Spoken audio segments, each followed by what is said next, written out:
দর্শক, এই মুহূর্তে সচিবালয়ে কথা বলছেন স্বরাষ্ট্রমন্ত্রী সালাউদ্দিন আহমদ। আমরা সরাসরি শুনে নেব তার বক্তব্য। আমরা আবার বসবো। এখানে সবচেয়ে গুরুত্বপূর্ণ বিষয় হচ্ছে বিভিন্ন পাথর কোয়ারি সম্পর্কে আমাদের হাইকোর্ট ডিভিশনের দুই এক অর্ডার আছে, জাজমেন্ট আছে, একটা সুপ্রিম কোর্টেও পেন্ডিং আছে, আর অন্যান্য পর্যায়েও যদি কোনো মামলা থাকে সেই বিষয়ে দুই জেলা প্রশাসক সমস্ত মামলাগুলোর বিষয়ে অ্যাটর্নি জেনারেল অফিস থেকে তার তথ্য সংগ্রহ করবে, আইন মন্ত্রণালয়ের সাথে যোগাযোগ করে এই মামলাগুলোর নিষ্পত্তির জন্য ব্যবস্থা নেবে এবং তার অগ্রগতিকে হলে আমাদেরকে পরবর্তী মিটিংয়ে জানাবে।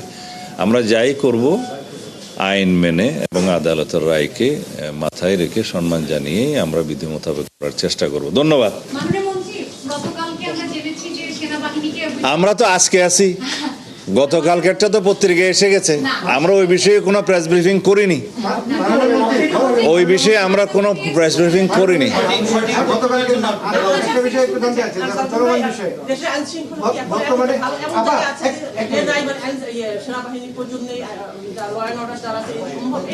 আমরা ওই বিষয়ে কালকে কোনো প্রেস ব্রিফিং করিনি, তারপরেও দুই একটা পত্রিকায় যেগুলো নিউজ এসছে আমি দেখছি, যেমন আমার দেশে বোধহয় একটা নিউজ এসছে। আমাদের একটা সরকারি পর্যায়ে নীতিগত সিদ্ধান্ত হয়েছে যে আমরা অনির্দিষ্টকালের জন্য সেনাবাহিনীকে মাঠে আইনশৃঙ্খলা পরিস্থিতি নিয়ন্ত্রণের কাজে রাখতে পারবো না। নির্বাচিত সরকার, রাজনৈতিক সরকার দায়িত্ব গ্রহণ করেছে। আমরা পুলিশ বাহিনীকে একটা সুশৃঙ্খল অবস্থায় ফেরত নিয়ে আসতে পেরেছি বলে আমাদের এখন বিশ্বাস জন্মেছে, জনমনেও বিশ্বাস জন্মেছে। তো সেই অবস্থায় আমরা পর্যায়ক্রমে মাঠ থেকে সেনাবাহিনী, এই কথা সত্য, তবে সেটা আমরা কিভাবে করব সেটা পুলিশ এবং সেনাবাহিনী এবং অন্যান্য সংস্থাগুলো বসে তারা পর্যায়ক্রমে সে ব্যবস্থাটা নেবে।